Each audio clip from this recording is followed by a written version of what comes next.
अस्सलाम वालेकुम रहमतुल्लाहि व बरकातुहू। नाजरीन, जैसा कि आप जानते हैं कि जमात अहमदिया की तारीख मर्दों की बहादुरी के वाक़यात के साथ हमारी लजनात के वाक़यात से भी भरी पड़ी है। आज मैं आपकी खिदमत में एक अहमदी खातून की बहादुरी का वाक़या लेकर हाज़िर हुई हूँ।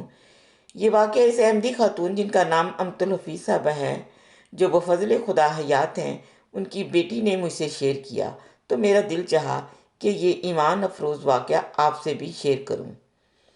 नाज़रीन, वीडियो के आखिर में इनकी बेटी की ही आवाज़ में वो अशार भी पेश खिदमत हैं जो इनके वालिद मोहतरम चौधरी अब्दुल क़य्यूम साहिब ने अपनी बेगम की बहादुरी से मुतासर होकर लिखे, जो कि ख़ुद भी इस वाक़या का हिस्सा थे। वो लिखती हैं, 1974 में जब जमात के ख़िलाफ़ मुखालफत की तहरीक चली तो वाला साहब का घराना भी इसकी जद में आया। रात को मस्जिद में ऐलान हो गया कि सुबह जुलूस फलां अहमदी घर की तरफ जाएगा और इनकी ईंट से ईंट बजा देंगे। लोगों को मज़हब के नाम से खूब उकसाया गया कि इन्होंने रबवा में ये कर दिया, वो कर दिया, लोग इसमें शमूलियत इख्तियार करें, वगैरह वगैरह। 74 में वाला साहब गढ़ मोड़ ज़िला झंग में रहाइश पजीर थे। वाला साहब अपनी ईमानदारी और दीन हक़ की तबलीग की वजह से काफ़ी मशहूर थे और इसी वजह से मुखालफिन की नज़र में भी थे। गढ़मोड़ में सिर्फ वालिद साहब का ही अहमदी घराना था और एक दूसरा घराना शहर से बाहर कुछ फासले पर अपने ज़रई रकबा पर रहाइश पजीर था। हस्बे प्रोग्राम सुबह जुलूस पहुंच गया। छोटे बच्चे स्कूल गए हुए थे जो कि घर के करीब ही था। जुलूस के खौफ से स्कूल में भी छुट्टी का ऐलान कर दिया गया।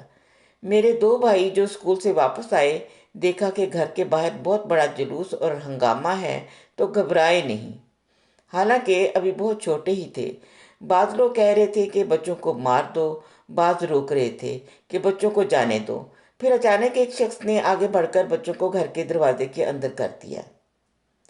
वालिद साहब को बाहर बुलाया कि आप सिर्फ हमारे चंद सवालों के जवाब दे दें। वालिद साहब बाहर गए। शरीरों ने कहा, कादियानियत से तौबा ताइब हो जाएं और कलमा पढ़कर मुसलमान हो जाओ और मिर्ज़ा साहब को गालियां दो, नहीं तो हम तुम्हें और तुम्हारे बीवी बच्चों को मार डालेंगे। तो जवाब में वाले साहब ने बड़े हौसले और बहादुरी से कहा, ना तो मैं हज़रत मिर्ज़ा साहब को गालियां दूंगा, क्योंकि ये मेरे आका हज़रत मोहम्मद सल्लल्लाहु अलैहि वसल्लम की तालीम नहीं। मेरा कलमा ला इलाहा इल्लल्लाह मुहम्मद रसूलुल्लाह है, जो मैं पहले ही पढ़ता हूँ, और मैं खुदा के फजल से अहमदी मुसलमान हूँ और मुझे इस बात की परवाह नहीं कि मेरी जान जाए या माल या मेरे बीवी बच्चे। मैं अपने ईमान पर कायम रहूँगा। तो वो लाजवाब हो गए और उन्होंने अपना रुख राना साहब के घर की तरफ इख्तियार किया, जो अपनी ज़मीन पर रहाइश पजीर थे। वहाँ जुलूस लेकर जाना इनके लिए ख़तरा से खाली न था और उनके कज़न ने हदबंदी कर दी थी कि जुलूस ने ये हद क्रॉस की तो वो छोड़ेंगे नहीं। वहाँ जब पता चला कि इनको ऐसी सूरत हाल का सामना करना पड़ेगा, तो बुज़दिल खौफज़दा होकर वापस वाला साहब के घर की तरफ पलट आए और आपस में कहने लगे कि हम तो ये इरादा लेके आए थे कि इनको जान से मारकर ही आएंगे। यानी इन्हें अपनी शिकस्त का एहसास होना शुरू हो गया और नाराबाजी करते हुए आगे और घर के अंदर ईंटें और पत्थर बरसाने लगे। शिकस्त खोरदा और कर भी कह सकते थे। हमारे घर में उस वक़्त मेरे माँ बाप, हम 3 बहन भाई, एक मेरे छोटे चचा और एक अहमदी खातून टीचर जिनका ताल्लुक झंग से था, जॉब के सिलसिले में हमारे यहाँ ही रहाइश पजीर थी, मौजूद थे। सब काफ़ी घबरा गए। चनाचे तय ये किया गया कि बाहर हमने जाना नहीं और जो अंदर आएगा उसको हमने छोड़ना नहीं। बहरहाल वो फितनाबाज वाले साहब को बाहर बुलाने में एक दफ़ा फिर कामयाब हो गए। कहने लगे, हम तुम्हें कुछ नहीं कहेंगे, तुम हमारे भाई हो, सिर्फ हमारी बात सुन लो। वाले साहब के बाहर निकलने की देर थी कि उनको पकड़कर उन्होंने जोतकोप करना शुरू कर दिया। जिसके हाथ में जो ईंट, पत्थर, झाड़ू, डंडा जो भी आया वो बरसाने लगा। मेरे छोटे चचा इस हाल में देखकर मदद के लिए बढ़े तो कुछ लोगों ने उन्हें भी पकड़ लिया और दीवार के साथ लगाकर बुरी तरह टकरे मारने लगे। वाले साहब बेहोश होकर ज़मीन पर गिर गए और जालिम अपना जुल्म कमा रहे थे। नारेबाजी और मुंह से मुगलजात का एक शोर था। वालदा साहबा ने दरवाजे में से झांक कर देखा तो एक घुंघराले बालों वाला मोटा ताज़ा लंबे कद का आदमी जो किसी वहशी दरिंदे से कम नहीं लग रहा था, उसने ईंट उठाकर इतने जोर से वाले साहब पर मारी कि वो हालत बेहोशी में तड़प कर उल्टे हो गए। ईंट का गहराई वाला हिस्सा आंख पर लगा, मगर महज अल्लाह के फजल से नज़र महफूज रही, लेकिन बाकी जगह तो जैसे जख्मों से उबल गई। ये सारा कुछ करने की वजह से जो चादर उस मोटे शख्स ने बांध रखी थी वो खुल गई, मगर उसको इतनी भी होश नहीं थी कि वो बरहना हो चुका है। ये देखकर वालदा साहबा से रहा ना गया। जो भी उस वक़्त चादर दुपट्टा उन्होंने ओढ़ रखा था, उसी से अपना सर और मुंह अच्छी तरह ढांप कर बिला खौफ व खतर मजमे में चली गई। वालदा साहबा को देखकर वो लोग शर्मिंदा हो गए और थोड़ा सा पीछे हट गए। नाज़रीन, शायद उस दौर में कुछ शर्म व हया इन लोगों में मौजूद थी। आज के दौर में तो ऐसा मुमकिन नहीं लगता। बहरहाल, वालदा साहबा ने आराम से वालिद साहब को उठाया, जैसे इंसान एक छोटे से बच्चे को उठा लेते हैं, और घर के अंदर ले आई। बज़ाहिर ये एक नामुमकिन सी बात लगती है कि भला एक औरत एक मर्द को, जबकि वो बेहोशी की हालत में हो, उसे उठाकर घर के अंदर ले जाए, मगर ये हुआ और मजमा में मौजूद हर शख्स ने ये नज़ारा देखा।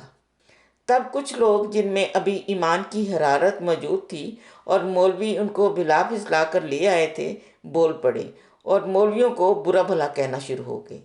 कुछ ने तो ये तक कहा कि ये तो सच्चे लोग हैं, देखा नहीं कैसे एक औरत एक मर्द को हंगामे में से उठाकर ले गई, इसके साथ तो फरिश्तों की मदद है। वही लोग जो कुछ देर पहले हज़रत मसीह मौद अलैहिस्सलाम और खुलफाए कराम और जमात के खिलाफ गंदी ज़बान इस्तेमाल कर रहे थे, मौलवियों को बुरा भला कहने लगे और जुलूस आन की आन में वहाँ से तितर बितर हो गया। चचा जान जब अंदर आए तो बुरा हाल था, मगर घबराए नहीं, बल्कि चचा तो बखुशी ये कह रहे थे कि चलो गुनाह झड़ गए। मैं समझती हूँ कि वालदा साहबा महज खुदा के फजल से वालिद साहब की जान बचाने का मौजज़ाना सबब थी। आप बताया करती हैं कि जालिमों ने इस कदर मारा था कि कमर स्याह काली हो गई थी, कान और जिस्म पर जगह जगह गहरे जख्म थे। और अब नाजरीन, वो अशार आपकी खिदमत में हाजिर हैं जो इनके वालिद मोहतरम ने अपनी बेगम की बहादुरी से मुतासर होकर लिखे, और इसके साथ ही मैं आपसे इजाज़त चाहूँगी। अस्सलाम वालेकुम रहमतुल्लाहि व बरकातुहू।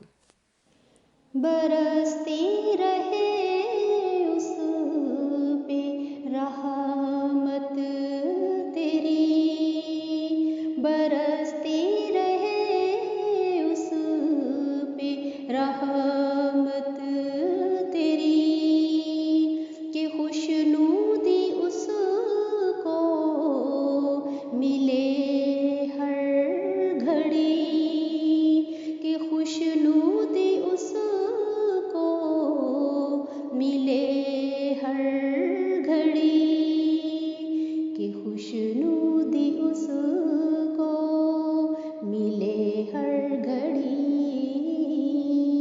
कि खुशनूदी उसको मिले हर घड़ी।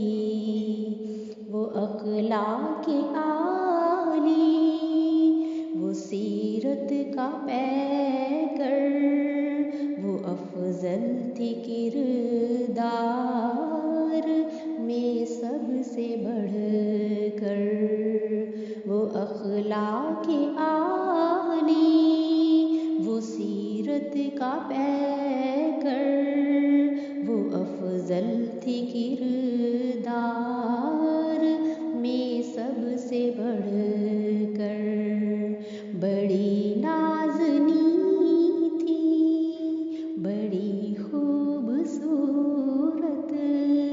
वो रखती थी मुँह को हमेशा छुपा कर, बड़ी नाज़नी थी, बड़ी खूबसूरत, वो रखती थी मुँह को हमेशा छुपा